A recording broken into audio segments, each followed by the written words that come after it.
Here's a video of our experience with AVIS Rent-A-Car. Just in case anybody thinks that this is fake, here's the rental agreement here. You can see the rental agreement and you can also see the registration number of the car and my AVIS preferred number, the rental agreement number, and you can see the amount here of $10 million, or rupiah as it is in Indonesia.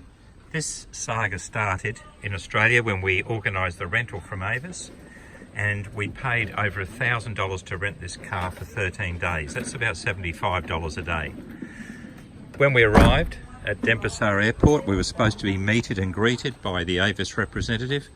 Unfortunately, he didn't arrive, so 4 of us were stuck at the airport with absolutely no AVIS representative, nowhere other forms of transportation. It took us 2 hours after several calls to AVIS for the man to arrive from AVIS. He said it wasn't his fault. AVIS only had 2 employees. Being a large company, we expected AVIS would at least give us reasonable service. We had no choice but to accept this car. Here's the registration number of it. I'm just going to go through some of the issues with the car. On the windscreen, it's covered with a film of grease. At night, lights shine from oncoming cars and it's very hard to see the road, almost impossible. The windscreen wipers are totally brittle. They don't work at all. Better off not having them. The tyres, bald. Pretty much all of them are, there's virtually no tread on them at all, on any of the tyres.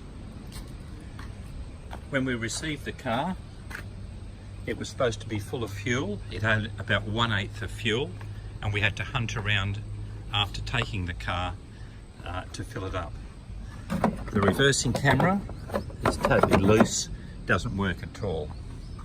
The car inside and out is absolutely filthy, covered in dirt, and hasn't been cleaned. I'm not sure how old it is, but to give you an idea, you can see from the state of inside the door panels how filthy it is.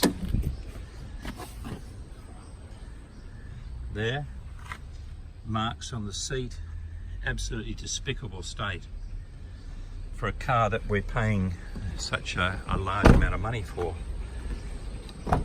The radio doesn't work at all. The brakes hardly work. In fact, we don't trust them. You can see the car mats. Check out the car mats that are provided with the car. As you can see, there's virtually nothing left of them. The car is totally filthy. You can see the big black stain there, and right through the car it's pretty dirty. Under the seat, when we got the car, there was rubbish everywhere. Bits of the car loose, don't know where they belong. And generally speaking, in a total despicable state.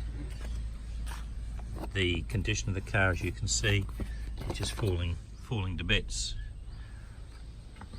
And this is from AVIS Rent-A-Car, one of the world's largest, and I would have thought respected rental car companies. So if you're looking to rent a car from AVIS, have a look at our experience here. Oh, just one more thing. We paid for the car in full in Australia.